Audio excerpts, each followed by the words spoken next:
Nyuma y'impinduka muri guverinoma zaraye zikozwe n'umukuru w'igihugu, bamwe mu basesenguzi ba politike n'imiyoborere bagarutse kuri Minisiteri y'Ububanyi n'Amahanga ndetse na Minisiteri y'Umutekano yongeye kugaruka nyuma y'uko ikuweho muri 2015.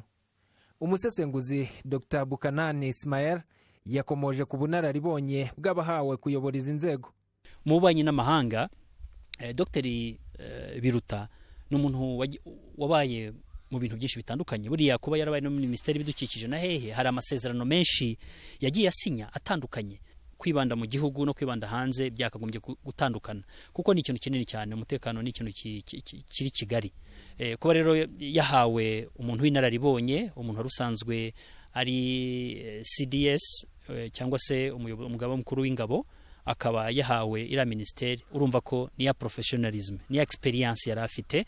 Nkumva ko rero kuba ira ministeri yagarutse birongera bisubize noneho icyo nakwita gushyira hamwe ibyerekeranye n'umutekano mu gihugu rwagati. Mu zindi mpinduka harimo Minisiteri ya Siporo yahawe Minisitiri mushya Aurore Mimosa Munyangaju.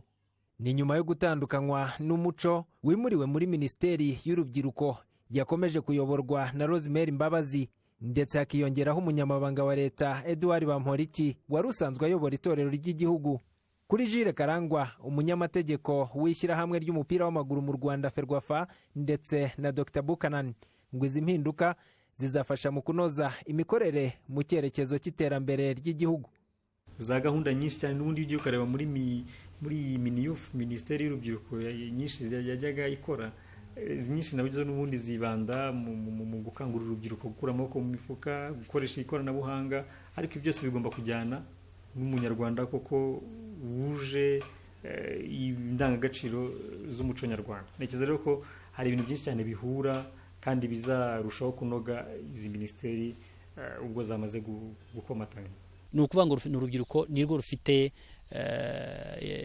navuga rufite amaboko y'u Rwanda rw'ejo. Muri make rero kuba umuco uri muri la ministeri igahuza n'urubyiruko, nge numva neza ko ari ukugira ngo bagarure wa muco w'urubyiruko, wa muco w'abanyarwanda, wo kugira ngo babigishe neza, barebe ko bikomeje gutya muri kino ibyo navugaga by'ibibazo ntaho twaba tugana. Karangwa anashimangira ko kuba siporo yahawe Minisiteri yihariye bifite igisobanuro gikomeye, kandi ngo bizatuma uru rwego rurushaho gutera imbere. Ubu bizarushaho koroha no kwihutisha ishyirwa mu bikorwa rya ya gahunda ndimo ndavuga y'imyaka 7 iri imbere yo guteza imbere siporo, ikaba uruganda, ikagirira uruhare mu iterambere ry'igihugu ndetse no mu bukungu bw'igihugu.